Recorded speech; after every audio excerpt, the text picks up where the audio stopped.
Bonjour à toutes et à tous, bienvenue dans cette deuxième page de Journal avec Jean-François.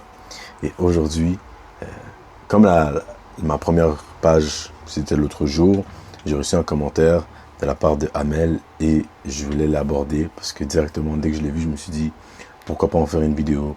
Je m'y connais sur le sujet quand même un peu et je peux partager mon expérience personnelle vis-à-vis de ce sujet.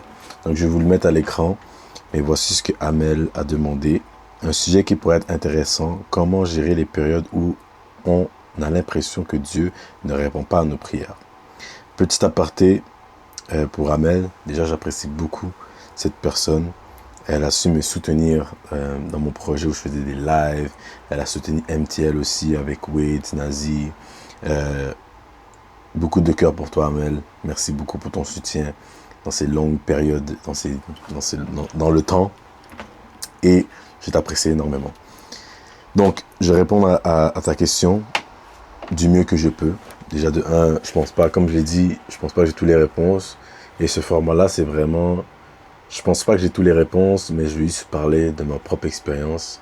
Et je vais vous parler comme si je journalerais. Comme si j'étais en train de journal à Dieu et que je lui expliquerais que, exactement la question. Des moments où est-ce que tu as l'impression que Dieu ne répond pas à tes prières. Premièrement, qu'est-ce que la prière? Pourquoi prions-nous? La prière, pour moi, c'est une communication. C'est une vibration. La prière, les amis, est quelque chose de très spirituel. Beaucoup de gens pensent qu'ils ne prient pas, mais prient. D'accord? On peut retrouver dans plusieurs situations où est-ce que, on va dire, si un avion va crash, beaucoup de gens qui ne sont peut-être pas religieux, ne sont peut-être pas spirituels, vont commencer à dire des incantations. S'il vous plaît, la vie. S'il y a un Dieu, s'il vous plaît, garde-moi en vie. Faites que l'avion se redresse. Faites que si c'est quelque chose d'instinctif, d'accord, de vouloir prier, de vouloir parler à quelque chose de plus fort que nous, plus fort que ça, quelque chose dans l'invisible, quelque chose de surnaturel. Donc la prière, mesdames et messieurs, c'est quelque chose de très abstrait.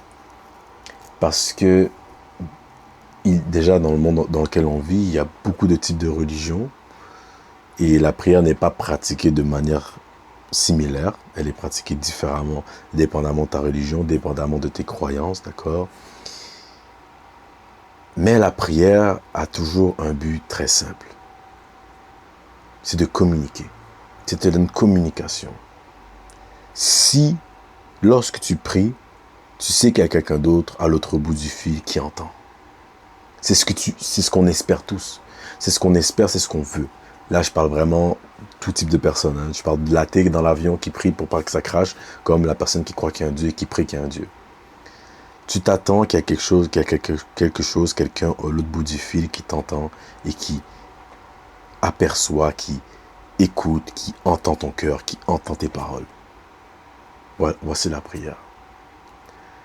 Beaucoup de gens auraient des définitions différentes. Pour moi, c'est vraiment une communication with the Most High, donc avec le plus grand, notre Père, qui est Dieu. Mais d'autres personnes auraient une définition différente de la prière. Et c'est là où est-ce que, quand on prie, et on est des gens faithful, on croit en Dieu, là on retourne dans un cadre un peu plus serré. On enlève un peu les gens qui ne croient pas en Dieu, parce qu'il y en a plein qui peuvent croire à prier à des déesses, des dieux ou whatever. Nous on prie au Dieu qui a créé l'univers et la terre, qui a créé le ciel, les cieux, qui a créé Adam et Ève, qui a créé les anges. Vous voyez ce que je veux dire? Donc, lorsqu'on s'adresse à lui par la prière, d'accord, il faut comprendre quelque chose. C'est que nous, les êtres humains ici sur la terre, nous avons créé le langage, le français, l'anglais, l'espagnol, tout type de langue, genre le latin, le grec, les anciennes langues. Ça, c'est créé par les êtres humains. Moi, je suis un des croyants qui croient que les langues qu'on a à nous, c'est pas les langues que Dieu parle. C'est pas la langue que Dieu va nous communiquer avec nous, déjà de un. Dieu s'abaisse à notre compréhension, s'abaisse à notre langage pour communiquer avec nous, ou pour nous entendre, ou pour nous écouter. Et il traduit notre vibration, nos mots, pour que ça vienne à lui.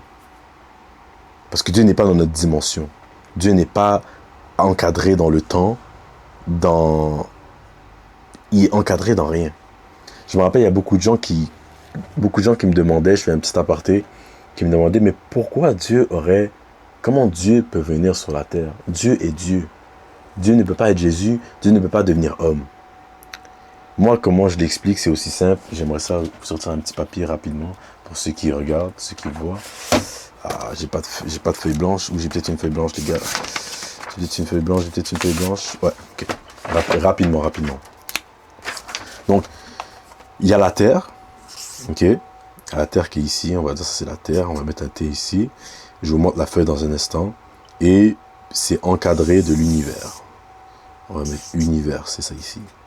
Et Dieu est à l'espace de l'univers. L'univers, c'est quoi? Tu as des planètes, tu as des voies lactées, d'accord? Tu as des planètes, tu as des voies lactées. Je sais que ça va peut-être être pas simple, ça va peut-être être pas simple, en plus ça doit être à l'envers. Mais voici la Terre. Voici l'univers. Et voici les voies lactées. Tout ça, ça fait partie du monde que Dieu a créé. Et tout ça a des règles mathématiques, des règles fondamentales qui fait qu'il y a un écosystème qui fait du sens et qui coexiste et qui fonctionne. Mais Dieu, regardez Dieu, il est à l'extérieur de ça. Il ne fait pas partie de la création, il est la création. C'est lui qui a créé la création. Donc, aucune règle ne l'atteint. C'est lui la règle. Comprenez-vous? Donc, pourquoi ça fait du sens que Dieu peut descendre sur la terre? C'est que Dieu, avec Marie, a mis une forme humaine. Il a pris une partie de lui et il a mis une forme humaine dans la création. Mais qui n'est pas lui. Mais qui est lui en même temps. Vous voyez ce que je veux dire? C'est un peu compliqué, je ne suis pas le meilleur pour expliquer la Trinité ou whatever, mais c'est juste pour vous expliquer que la communication avec Dieu, elle est ultra méga complexe, ultra méga compliquée. Dans le sens que, mais plus compliqué qu'on le croit. Mais en vrai, c'est simple. Okay? C'est ce que moi je crois. Là, je sais que je diverge, inquiétez-vous pas, je vais répondre à la question. En sachant ça, d'accord, que la prière et que Dieu est infini, qu'il s'abaisse à nous pour communiquer avec nous, nous, simples mortels, on croit certaines choses qui seraient bonnes pour nous. On peut prier à Dieu pour la santé. On peut prier à Dieu pour une femme, un mari. On peut prier à Dieu pour la richesse matérielle. On peut prier à Dieu pour des enfants. Tout ça, Dieu l'entend. Mais il faut savoir que Dieu, il a un plan bien défini pour toi. Dieu te connaissait avant ta conception, pendant ta conception et après ta conception. Dieu t'a mis au monde. Il savait la date où tu allais naître et il sait la date où tu vas mourir. Donc, il sait beaucoup mieux ce que toi, tu as besoin pour toi, que toi, tu penses que tu as besoin pour toi. D'accord? Et c'est quelque chose de... C'est une pilule, je dirais, c'est un médicament ou c'est une pilule difficile à avaler. Parce que oui, on veut certaines choses, mais si Dieu ne veut pas ces choses pour nous, comment nous devons réagir? Comment nous devons nous comporter? Parce que chaque prière, mesdames et messieurs, il y a 3 réponses qui peuvent venir à toi. La première réponse, celle que beaucoup de gens aimeraient qu'elle vienne vite, et celle que beaucoup de gens s'attendent parce qu'ils pensent que... Certains pensent que Dieu c'est comme un génie de la lampe. Tu frottes et tu as 3 vœux et tout, whatever. C'est oui. C'est la première réponse que tu peux en avoir sur 3. Tu demandes une promotion, Dieu te la donne. Tu demandes la santé, Dieu te donne la santé. Tu demandes une femme, Dieu t'apporte une femme. Mais même ça, même dans le oui, c'est dans le temps. Ça reste dans le temps parce que tu peux demander à Dieu pour quelque chose et il t'a dit oui aujourd'hui, mais ça va se passer dans 5 ans. Mais dû à ton impatience, tu vas fourniquer ailleurs. Parce que tu n'as pas été assez patient pour le oui que Dieu t'a donné, mais ce serait dans 5 ans. Et on va en revenir sur ça. Parce que c'est la deuxième raison qui est oui, mais attends. Non seulement oui, attends, mais des fois c'est juste attends. Tu n'as même pas de confirmation. Donc c'est pour ça que je vous dis que le premier, tu as oui, qui s'en va dans le temps. Donc tu demandes pour une femme, tu demandes pour un mari. Dieu t'a déjà dit oui.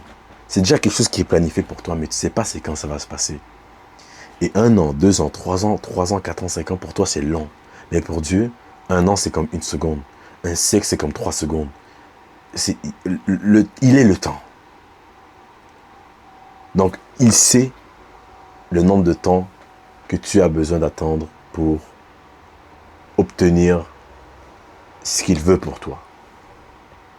Le attends est très difficile pour certains d'entre nous parce que c'est là où est-ce que la majorité d'entre nous, je ne veux pas être péjoratif, mais se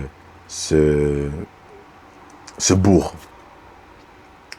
C'est que justement, Dieu t'a dit oui pour ce mari, Dieu t'a dit oui pour cette femme, Dieu t'a dit oui pour ce travail. Et comme je l'ai si bien dit, tu es tellement impatient que, à la place d'attendre pour avoir la femme que Dieu veut pour toi, mais tu t'égares avec une femme que Dieu ne voulait pas pour toi. Parce que tu voulais rush, tu voulais accélérer le processus. Là, tu me dis, mais comment savoir si j'ai pris une femme différente et que ce n'est pas la femme que Dieu veut pour moi, puis j'ai accéléré le processus avec une nouvelle femme? Pour moi, si tu es réellement connecté avec Dieu, puis tu pries tous les jours pour la même chose, tu vas le sentir, mon ami. Tu vas le sentir dans le fond de ton âme, de ton gut feeling, de tes feelings, de ton estomac, dans ton cœur, dans ton âme. Tous les signes vont te montrer que ce n'est pas la bonne personne. Mais tu tentes de continuer. D'accord? Sachez que j'ai été dans cette situation-là, donc je sais de quoi je parle. Troisième point, les gars, lui qui fait le plus mal, c'est le non. Dieu ne veut pas que ta prière soit... ta prière ne sera pas exaucée. Cette chose précise que tu demandes ne sera pas exaucée. Et ça, c'est difficile à accepter, c'est difficile à avaler. Pourquoi? Parce que c'est des fois des choses qui nous tiennent vraiment à cœur. Tu as un proche qui est mourant et tu demandes à Dieu de le guérir, mais Dieu ne le guérit pas. Et cette personne-là décède. Et là, tu commences à blâmer Dieu. Ce que tu ne comprends pas, c'est que Dieu, c'est mieux pour toi, mieux que toi. Pourquoi ça devait se passer comme ça? Vraiment, je dirais la réponse à ta question, Amel, juste la relire pour être sûr que je ne me mourre pas. Comment gérer les périodes où on a l'impression que Dieu ne répond pas à nos prières? C'est vraiment, il faut que tes attentes envers tes réponses de la prière ne soient jamais plus haut que ta foi en Dieu. Ta foi doit toujours être plus haut que quoi que ce soit, que tes attentes, tes envies et tout ce que tu désires. Ta foi doit toujours être plus haut parce que ta foi va toujours te ramener à l'ordre que Dieu sait mieux que toi ce qui est bon pour toi. Et il sait mieux que toi à quel moment il devrait te le donner.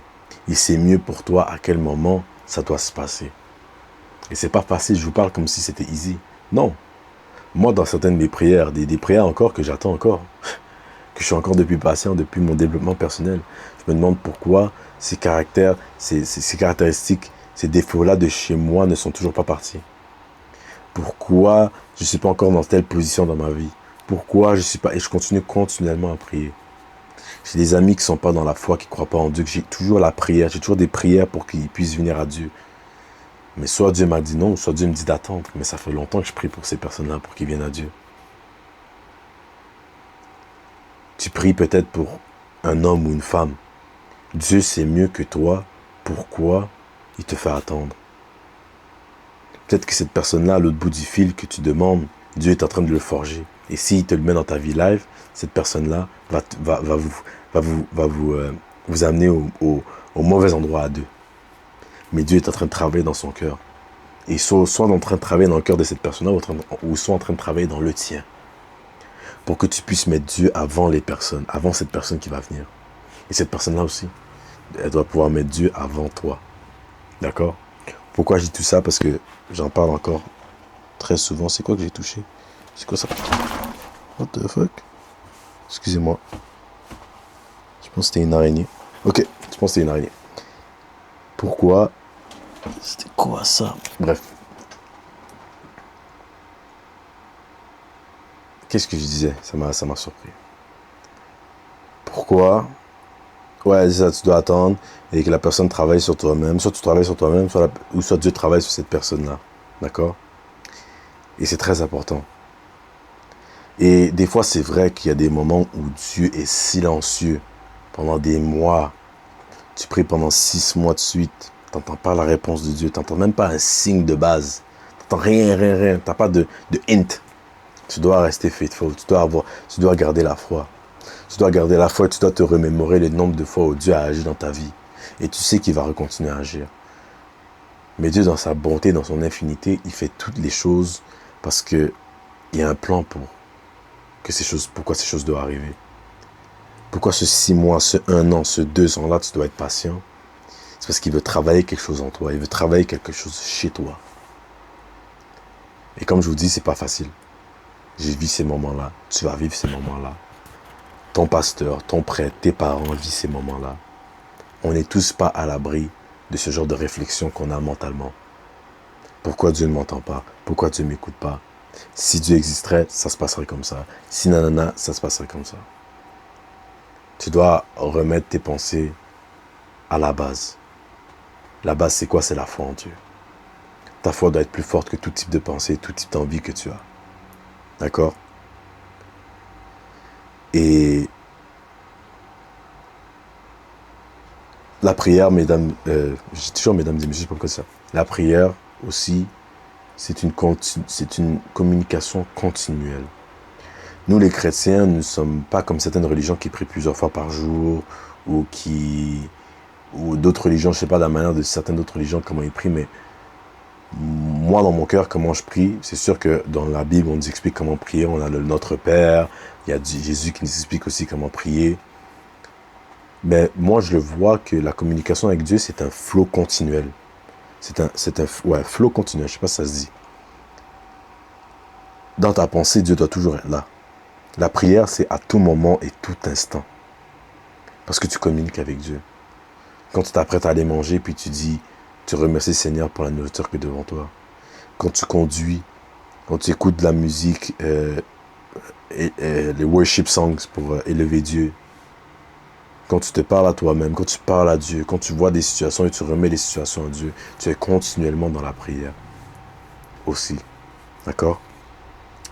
Je sais que c'est un moment difficile parce que, comme je dis, tu as soit oui, tu as attends ou tu as non. Et beaucoup de gens qui savent pas qu'ils ont reçu un non et qui sont encore en train d'attendre. Je sais pas quoi dire. Dans le sens que tu dois pouvoir des fois aussi mettre ton ego de côté. Ton ego de côté et écouter réellement ce que Dieu veut pour toi. D'accord? Il y a peut-être des décisions, il y a peut-être des choses que tu dois arranger dans ta vie avant que Dieu te donne ce que réellement tu nécessairement désires ou ce que Dieu veut pour toi aussi. Ouais. Mais t'es arrivé à un événement la semaine passée qui m'a beaucoup touché. Et j'en ai parlé encore à personne, mais j'en parle dans mon journal. Parce que c'est le journal, les gars.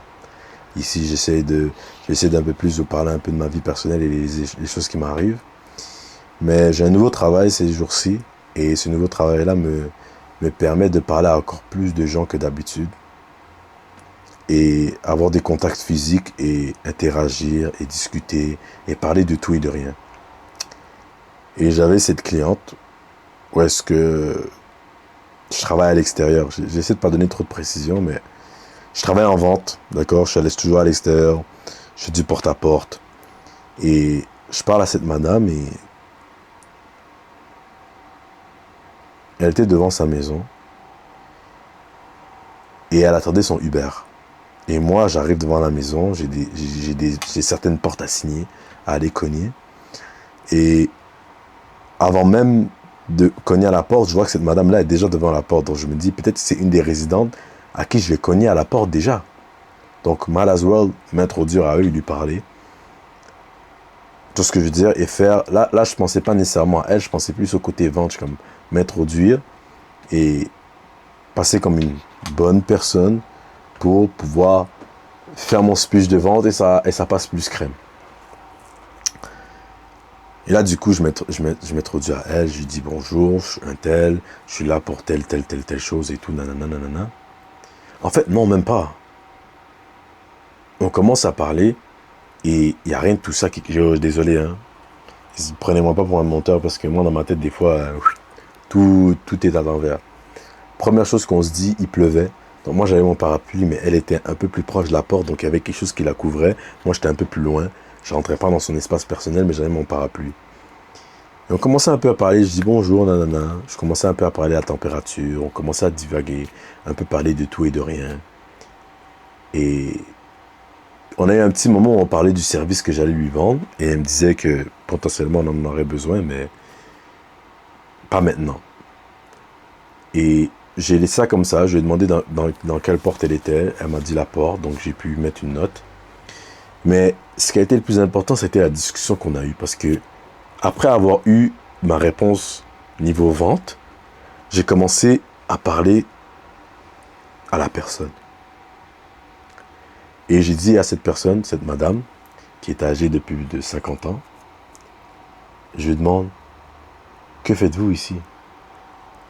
Elle me dit qu'elle attend pour son Uber, parce qu'elle doit aller à l'hôpital, elle a un rendez-vous de check-up, on doit la checker pour un problème qu'elle a dans les genoux, peu importe. Là, j'écoute ça.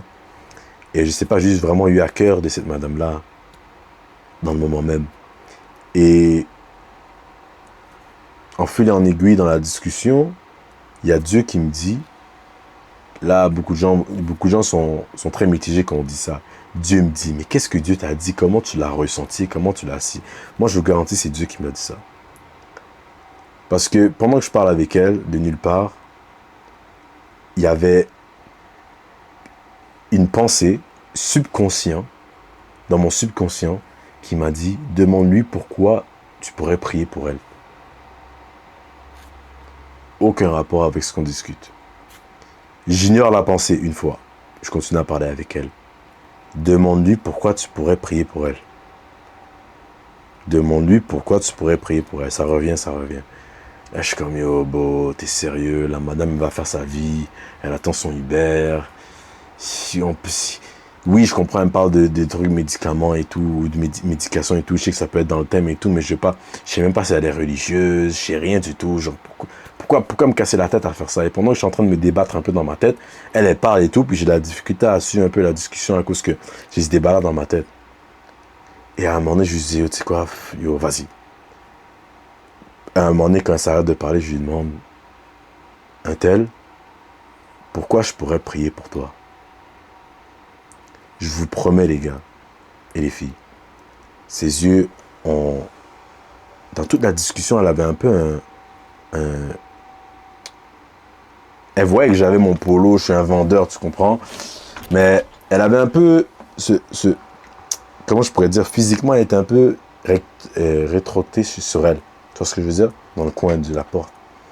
Et quand je dis pourquoi je pourrais prier pour toi, je vous promets, les gars, je ne vais pas faire d'exagération, mais j'ai juste senti une ouverture.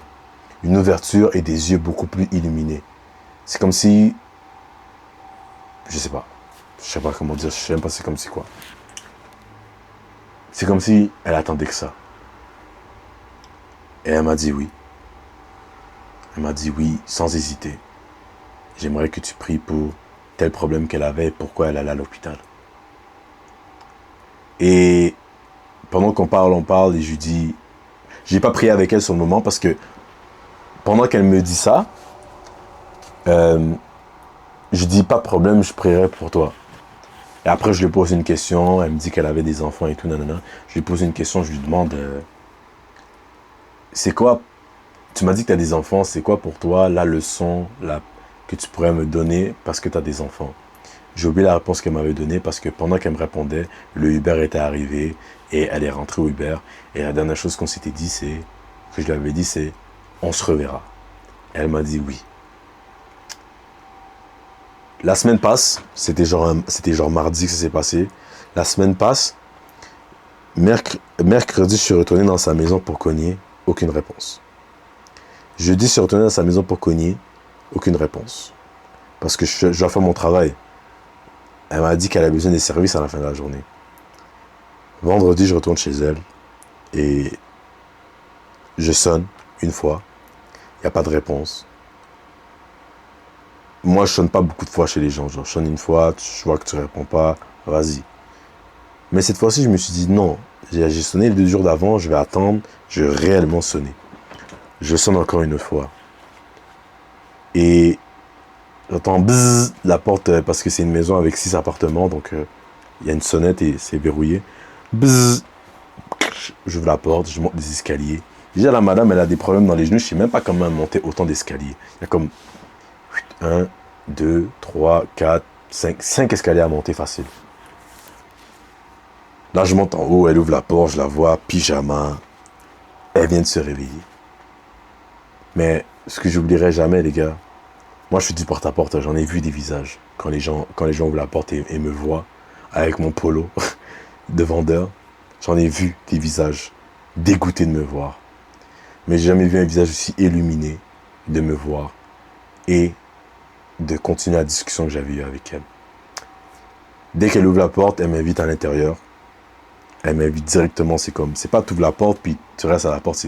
Elle ouvre la porte, elle m'a vu, je lui dis bonjour, elle m'a dit bonjour. Elle ouvre la porte grandement puis elle dit viens, on va sur le balcon, on va parler. Je m'assois avec elle sur le balcon. Ça va faire du sens, les gars, ça va faire du sens sur le sujet de la prière. Mais vous avez déjà un petit signe de ce que ça va avoir là. On arrive sur le balcon, on commence à discuter. Elle m'explique, mon gars, elle m'explique que je pensais à toi parce que tu m'as demandé pourquoi je devrais prier pour toi. Ça m'a beaucoup touché et fallait que je te dise ça. Fait que là, elle est allée à un rendez-vous, ok? La journée où on s'était vu mardi, elle est allée à un rendez-vous pour une vérification pour que elle puisse prendre un rendez-vous pour on va dire une chirurgie. Mais ce rendez-vous qu'elle a pris auparavant, elle a déjà eu et ça prenait du temps avant qu'on puisse la reprendre pour faire ce qu'elle a besoin de faire ensuite après ce rendez-vous-là. D'accord? Elle devait attendre des fois des 6 mois où elle n'avait pas de réponse. Mais ce qui est fou, c'est que elle m'a dit t'as prié pour moi et il y a eu une réponse. Parce que directement, mardi, quand elle est allée faire son inspection et prendre le rendez-vous pour l'examen ou la chirurgie qu'elle va faire, elle a eu le rendez-vous le lundi suivant. Elle a dit qu'après son rendez-vous, elle est rentrée à la maison et quand elle montait les escaliers, elle a eu l'appel du docteur. Elle a dit, est-ce que tu es disponible lundi pour l'opération? Quelque chose de vraiment fou pour elle parce qu'elle a dû attendre des 9 mois, le nombre de temps qu'elle a dû attendre juste pour cette opération. Mais cette fois-ci, le rendez-vous était rendu plus vite qu'à un autre moment. Et elle, dans la discussion que j'ai eue avec elle sur le bâton, pour elle, c'était la prière que j'ai faite pour elle. Et j'ai oublié de vous dire, mais cette journée-là, le mardi, quand elle est allée prendre son Uber, et que moi, j'ai sonné aux autres portes qu'il fallait que j'aille parler et tout, je suis retourné dans mon auto. Et des fois, quand je dis à quelqu'un que je vais prier pour cette personne-là, ce qui se passe, c'est que des fois, je peux oublier. Des fois, j'oublie. Maintenant, je note vraiment à qui je dois prier. Quand quelqu'un me dit, yo, prie pour moi, je note qu'est-ce que je dois prier pour eux. Et cette madame-là, pour que j'oublie pas, parce que ça m'arrive d'oublier, et j'étais comme, non, pour de vrai, dans son histoire, cette madame-là était vraiment trop adorable, elle m'a touché. Dès que je suis rentré dans mon auto, j'ai prié pour elle, direct. J'ai prié directement pour elle.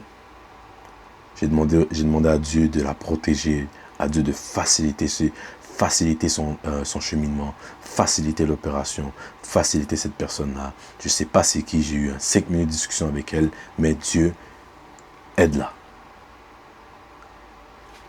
Et je fais ma journée comme d'habitude. Et là, justement, quand je suis dans le balcon avec elle, pour elle, c'est cette prière-là qui a accéléré le processus et elle m'en était reconnaissante. Après la discussion, on continue à parler. Finalement, elle prend les produits que je vends. Elle les a pris. Elle a pris les produits que je vends. Mais ça, c'était mis à part le fait que j'ai prié pour elle et tout. C'est sûr qu'on a créé un bond, une amitié avec tout ce qui s'est passé. Mais elle n'a pas nécessairement acheté pour ça parce qu'elle en avait réellement besoin de ce que je vendais. Donc c'était une pierre de coups, tu vois. Et je sais pas comment vous dire. Quand elle m'expliquait ça, on dirait que même moi, j'y croyais pas. J'étais comme, impossible, c'est parce que j'ai prié pour elle. Tellement Dieu a agi vite, les gars, que j'étais comme, impossible, c'est réellement le fait que j'ai prié pour cette madame que les choses se sont accélérées pour elle et qu'elle n'est pas obligée d'attendre longtemps pour son opération de ses genoux. Parce qu'elle elle a un genre de problème aux genoux, puis ça va jusqu'à ses pieds sont enflés, elle peut pas beaucoup marcher, elle monte les escaliers, ça lui prend 15 minutes, non, paquet de problèmes.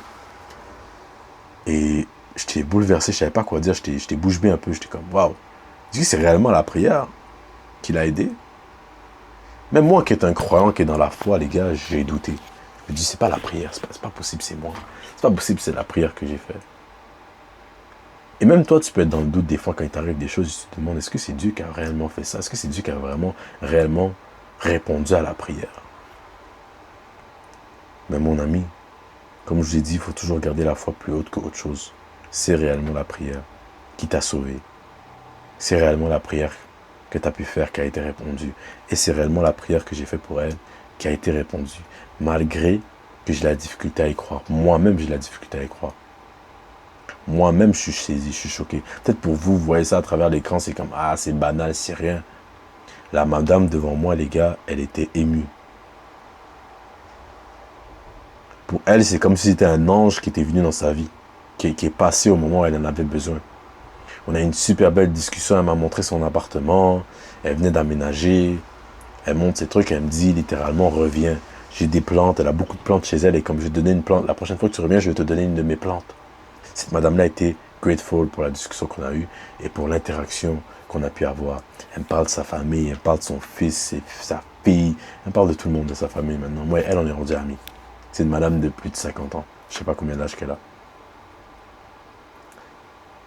Mais la prière, les gars, ça, on peut bouger des montagnes avec la prière. D'accord? Et tu dois y croire au plus profond de toi. Moi, quand je suis allé prier dans mon auto, je dis pas que je ne savais pas si ça allait aboutir, mais je savais que il fallait que je le fasse. Parce que moi, je sais pertinemment que la prière, c'est puissant et que la prière sert à quelque chose. La prière est réelle. Surtout quand tu crois en un Dieu qui agit, à un Dieu qui écoute et à un Dieu qui t'aime. Dieu va t'écouter, il écoute toutes tes prières sont enregistrées, toutes tes prières sont minutieusement calculées, entendues, enregistrées. Cette prière de cette madame-là a été écoutée.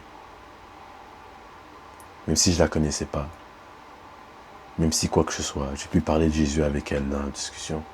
Ça m'a fait plaisir. Comme je vous dis, les gars, j'y crois même pas encore. Même là encore, je vous dis ça avec ma foi inébranlable. Mais il y a une partie de moi encore dans mon corps qui est comme yo. Imagine, j'aurais pas prié pour elle. Est-ce qu'elle aurait quand même eu son rendez-vous plus tôt? Parce que, dites-vous bien, les gars, qu'elle, elle a un problème dans ses genoux. Là. Elle a besoin de son rendez-vous pour opérer. Elle est en plein déménagement. Elle a que besoin des gens pour l'aider à faire tout ce qu'elle veut. Ça prend 5 minutes de sortir de son lit. Ça prend 15 minutes de monter les escaliers. Comme, c'est imminent, là. Elle en a besoin. Et elle a déjà essayé de faire ça, puis ça a toujours été reporté pour plus loin, plus tard. Mais plus tard, qui dit qu'elle sera encore en vie? Qui dit qu'elle pourra encore marcher? Donc, même s'il y a une partie de moi qui ne croit pas qu'elle a la difficulté à le gober, il y a une grande partie de moi qui sait que c'est la prière qui a pu l'aider. Et qui sait très bien que ta prière que tu fais pour les gens autour de toi, s'ils ne sont pas répondus aujourd'hui, un jour ils vont être répondus. Un jour ça va être répondu rapidement. Un jour il y a des prières qui ne seront pas répondues. Et c'est normal comme ça parce que Dieu sait très bien ce qu'il fait. D'accord? Et c'est dans ces moments-là que tu dois aussi te rappeler toi-même que Dieu, il sait ce qu'il fait. Et c'est la foi qu'on doit garder, les gars, en nous. C'est que Dieu sait ce qu'il fait et Dieu sait même mieux ce que tu fais que toi-même. Dieu te connaît mieux que toi-même. Donc si tu demandes à Dieu 1 milliard, et il sait que tu vas mourir à cause que tu as ce milliard-là, parce que tu vas prendre la drogue, la coke, tu auras des moons, il ne va pas te le donner. Si Dieu sait qu'il te donne une femme maintenant, puis c'est cette femme-là qui va prendre la place de Dieu dans ta vie, il va pas te donner cette femme, il va pas te donner ce mari. Si Dieu sait que ce travail-là que tu aimerais tant avoir va prendre sa place dans ta vie, il va pas te le donner. Si Dieu, justement, il sait que moi, les réseaux sociaux, YouTube, toutes mes ambitions, il sait que ça va prendre la place de Dieu dans ma vie, il va pas me les donner. Aussi simple que ça. Et ce qui peut nous biaiser dans la vie, ok, c'est voir le succès des autres. Le succès des autres ne veut pas nécessairement dire que ça vient de Dieu. Hein. Beaucoup de gens font des pactes avec le dévot, avec Satan. Parce que si ta foi n'est pas en Dieu, n'est pas en Jésus, d'après moi, ta foi est en Satan. Et c'est normal, tu peux voir des gens qui ont l'air d'avoir réussi la vie, mais ils ne sont pas en Dieu. Tu es mort vivant, tu es un mort vivant. Dans ma prêche aujourd'hui, on parlait de ça. Il y en a des gens qui sont peut-être vivants physiquement, mais sont morts spirituellement. Donc, tu es mort. Compare-toi pas à des gens qui sont morts spirituellement. Ces gens-là c'est même pas pour les juger, que Dieu les aide, que Dieu les vienne en aide, mais quelqu'un qui est mort spirituellement, c'est quelqu'un qui est mort spirituellement, quoi. T'as pas la même destinée, t'auras pas la même destination et ambition et comment je pourrais dire ça? T'auras pas la même destination que cette personne. Moi, le premier qui est tombé dans ce piège-là, moi, je vois des grands gars successful, grosse voiture, SVJ, Mercedes, grosse maison, tous les bails qui me font rêver.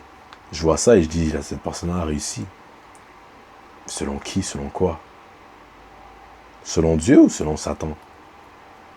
Tu regardes tes amis se marier live, se marier. Est-ce que c'est un vrai mariage? Tu vois pas, toi, que dans 20 ans, peut-être que ces personnes-là j'ai dit 20 ans, dans 2 ans, ils seraient plus ensemble. T'es jaloux de leur mariage. T'es jaloux qu'ils sont rendus à une position que tu n'es pas rendu. Mais tu connais pas le plan de Dieu pour leur vie. D'accord? Sois patient. Attends pour le plan de Dieu pour ta vie. Même dans les moments difficiles. Je sais, les gars, même moi, j'étais dans ces heures de moments-là quand il y avait des décisions que je devais prendre live.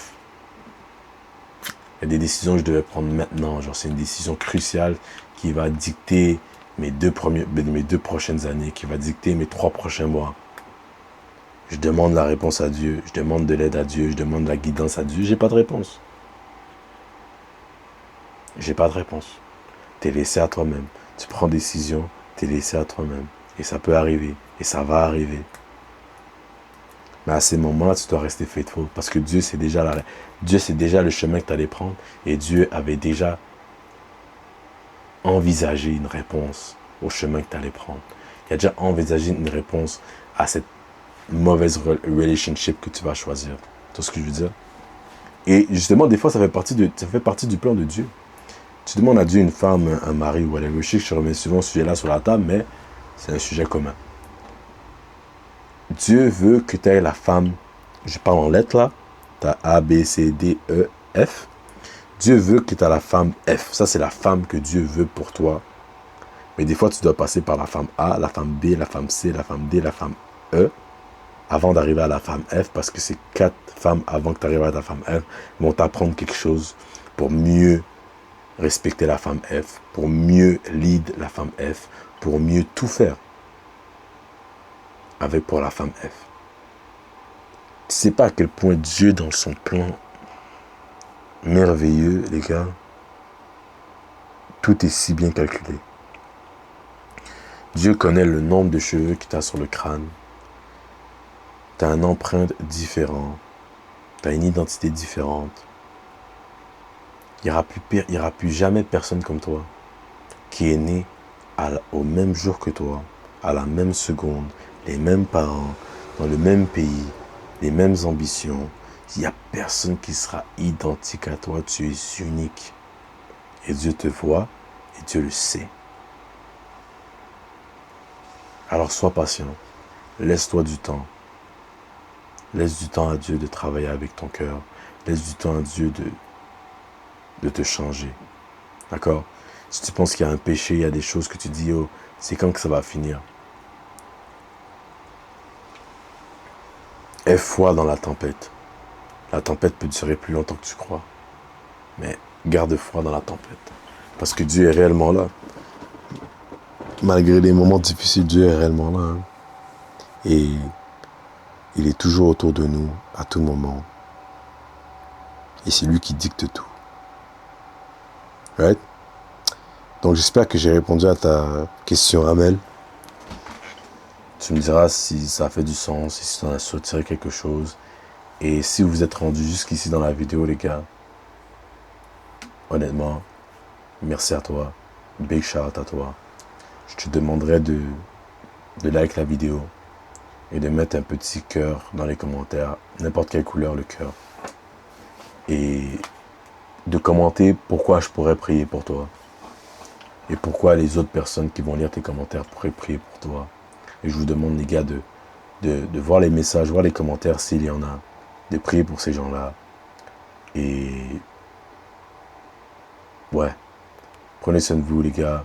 C'était la page numéro 2 de Journal avec Jean-François. Je sais pas c'est quoi le titre que je vais mettre dans cette vidéo, mais ça a l'air d'être quelque chose du genre l'attente dans la prière, whatever. Mais j'étais très content, les gars, d'avoir Journal avec vous pour cette deuxième page. Merci à Amel pour la question. Si vous avez d'autres questions, les gars, d'autres sujets que vous voulez que j'aborde et que je partage mes pensées, que je partage ma vision des choses, vous êtes le bienvenu. J'essaie de répondre le plus vite possible comme je l'ai fait. Je pense Amel, elle a écrit ce commentaire-là il y a 6 heures et j'ai fait la vidéo, donc je suis pas mal fier de moi.